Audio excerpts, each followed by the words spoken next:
The United States has ratified it, and so has Mexico. Now it's Canada's turn to sign onto the new NAFTA agreement, otherwise known as USMCA. To talk more about it is our parliamentary reporter, Ray Filion, joining me once again from Ottawa. Ray, Canadian Parliament has begun debating the ratification. Will the deal be signed soon?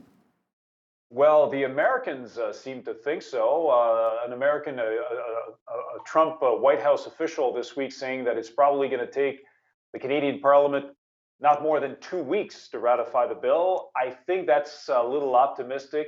But yeah, the debate is now officially underway here in the nation's capital. First, the House of Commons needs to pass the bill, and then it's going to be up to the Senate to study the bill and ultimately pass it, hopefully. Every single party appears to be on board. The only party that voted against the motion to start the debate this week was the Bloc Québécois, and that's because they fear that the aluminum sector, which is mostly based in Quebec, is going to be penalized by this deal. You have to understand that the aluminum sector in Canada does not enjoy, under the terms negotiated with the Americans and the Mexicans, does not enjoy the same level of protection as the steel sector does. So that's a problem for the Bloc. They're not. I don't think that the Bloc will defeat the bill. They can't on their own anyway. But I think that what they're looking for is some sort of compromise on the part of the federal government. They want some sort of side deal, perhaps see the federal government give them some sort of compensation to the aluminum industry and the unions. That's what they're demanding. But I think it's a fact that it's going to be adopted at some point by the Canadian Parliament. When you look at the situation, even the aluminum industry is calling on parliamentarians of all stripes to pass the bill. They say it's in the interest of Canadians and Canada in general to have that new deal in place, just like mayors and premiers. So I think it's just a question of time before it passes the Canadian Parliament and it comes into force. It appears as though the Tory leadership race is now a two-horse race between Peter MacKay and Erin O'Toole. What happened to Marilyn Gladu? Well, Marilyn Gladu is still in the race, but she's not a very big name. The two biggest names in the race right now are Peter MacKay. He's undoubtedly the front runner right now. He's got the best organization. He's got a lot of support already from Tory caucus members.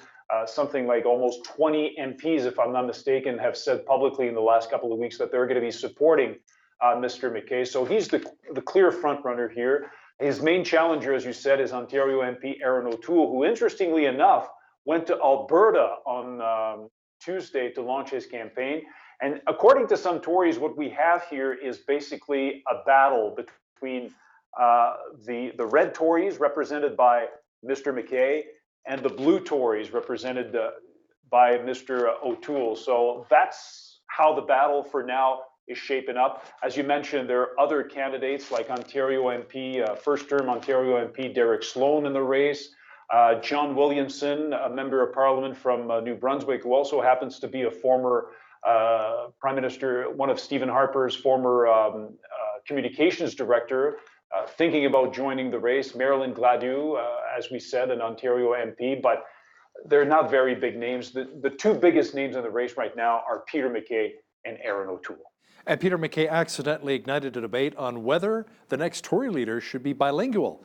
Ray, I'm thinking if you want any votes in Quebec, you better be bilingual. Well, absolutely. That's what most Tories are thinking. But the situation is, when Mr. MacKay launched his campaign last Saturday in his native province of Nova Scotia, he delivered 8 lines. There were 8 lines in his speech that were in French. He did a good job with most of them, but he mangled his French, wasn't good enough. It was very easy to understand what he meant in at least 2 of his 8 lines. So he was taken to task. I know a newspaper, a major daily in Quebec, had this big title across its front page the next day on Sunday morning, "Good luck, Mr." And some Tory MPs, some francophones from Quebec, acknowledged that Mr. MacKay should have done a better job. His French wasn't good enough during that speech, but they're saying, hey, be patient. The leadership is still, the race is just getting underway. Mr. MacKay will improve, they say. That remains to be seen. I thought it was quite interesting this week, a Tory MP from Alberta, Shannon Stubbs, she publicly said in a scrum with reporters that bilingualism shouldn't be a criteria. And she even went as far as to say that she wouldn't have a problem with a leader who doesn't speak English, as long as his or her positions align with hers. Uh, What? you're in Alberta, Al. I'm not sure it would No. sit well with most people there if a major party leader couldn't speak English. Ray, I'm thinking you need to know both official languages, especially if you're a federal party leader. Even though he was shut out of the last federal election, Maxime Bernier, who knows English and French quite well, says the People's Party of Canada is not dead, but Ray, it must be on life support. Yeah, it looks that way because, as you'll recall, last October they didn't manage to elect a single MP from the PPC, the People's Party of Canada. Maxime Bernier, a former Tory who quit the Conservatives in a huff some 18 months ago to create his own party. You're right. He said that in spite of the setback that his party suffered in the last federal election, his party will be a contestant in the next one. He even says that fundraising has resumed. He's got half the candidates who ran last fall. They're willing to run again. And Mr. Bernier said this week that he intends to run in the next by-election, no matter where it's going to be it in his former riding of the Beau, south of Quebec City, or even Alberta. He's willing to go there and run in a riding if one becomes available following a resignation or whatnot. The PPC received 1.6% of the vote in the last election. Mr. Bernier said it took the Green Party of Canada some 20 years to reach that level. So he seems to think that his party is still in a relatively good position right now. It remains to be seen if it's going to be a force to be reckoned with. Obviously, at the time of the next election, it's going to be a lot harder for Mr. Bernier to have his voice heard because none of his candidates were elected. He wasn't elected himself. So he's probably not going to be invited to take part in any of the televised debates. Okay, Ray, let's talk about the coronavirus now. The World Health Organization is calling it a global health emergency. The latest numbers of the coronavirus is that more than 7,700 people have been infected, more than over 100 people dead. I think it's around 170 now. So far, we have 3 confirmed cases here in Canada, 1 in Vancouver, 2 in Toronto. Ray, the government is repatriating Canadians from China. Are there not concerns that some of these passengers coming back will bring the virus back with them? Yeah, that's one of the concerns, which is why if and when they do bring those Canadians back, and we were told on Thursday that 196 Canadian nationals had expressed interest in returning to Canada ASAP. The government says measures are probably going to be in place to put some of these people in isolation if they're showing symptoms. Others might be quarantined. It's going to be likely a case-by-case affair. But we still have no idea, Hal, at this point, as to when those Canadians are going to be brought home. The Canadian government announced on Wednesday afternoon that they had chartered a plane, but the plane, last time we checked, was still here in Canada, unable to fly the plane into China because the Chinese government is not letting planes, foreign non-commercial flights, land in the affected area, the province where the city of Wuhan is. So right now, the Canadian officials are negotiating with Chinese authorities, trying to get a deal to get that plane to China and bring these 196 Canadians home. And we have no idea when that's going to be. While Ottawa is still looking at the issue, Ray, one of Canada's allies has decided to allow Huawei to play a limited role in its 5G network. That's the United Kingdom. That's right. Very interesting story this week. Britain deciding to allow Huawei to play a limited role in their upcoming 5G network for telecommunications.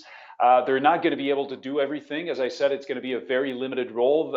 Huawei, a Chinese company which is said to be very close to the regime in Beijing, won't be able, for example, to have any installations within or anywhere near Britain's nuclear plants. Now, the question is, as you said, Canada has been debating for a while now as to whether or not it should allow Huawei to play any sort of role in its upcoming 5G networks. Is the British path one that Canada could follow?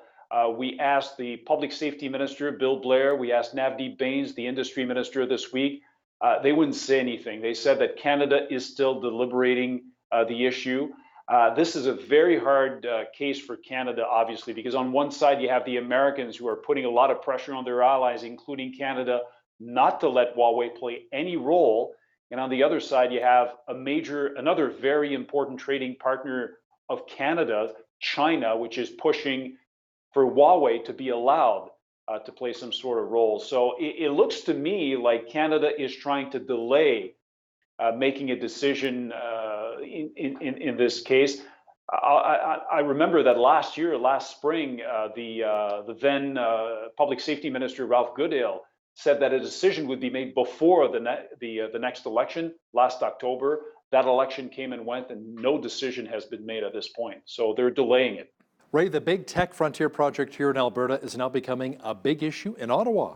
Absolutely, because of the pollution it would generate. And a lot of people in the nation's capital are starting to debate it. Political parties have started to take notice because the Trudeau government is set to make a decision as to whether or not it'll give the green light to that major project in northern Alberta. It's a project that covers 240 square kilometers. It would produce 260,000 oil barrels per day for 40 years. So a lot of people are saying it doesn't make any sense for a government that calls itself green, the Trudeau Liberals, a government that promised in the last election to make Canada a carbon neutral country by 2050, to approve such a project. So it's going to be very interesting to see what kind of decision. We're talking about Huawei, we're talking about this project, a lot of very hard, tough files for the federal government on Justin Trudeau's desk right now, and this is just one of them. There have been lots of questions directed at the public safety minister after a man on parole killed a young woman in Quebec. Tell me more about that. Yeah, this is a very terrible story out of Quebec City. A man, convicted murderer, Hal, was set free momentarily by a parole officer a few weeks ago, apparently because they thought it would be a good idea for that man to satisfy his sexual desires. So he met with a sex worker. The young woman, 22 years of age, was found dead, and now the convicted murderer is facing a murder charge in connection with her death. So that sparked a lot of questions here in the nation's capital. The opposition Conservatives demanding some answers as to why this man was set free for that kind of a reason. The public safety minister responded saying the Corrections Canada and the Parole Board have launched a joint investigation. But yeah, there are also a lot of questions being asked as to whether or not parole officers in this country have the skills and the proper training to decide whether or not some of these people should be set free. Our parliamentary reporter Ray Filion joining me once again from our nation's capital in Ottawa. Thanks so much, Ray. You bet.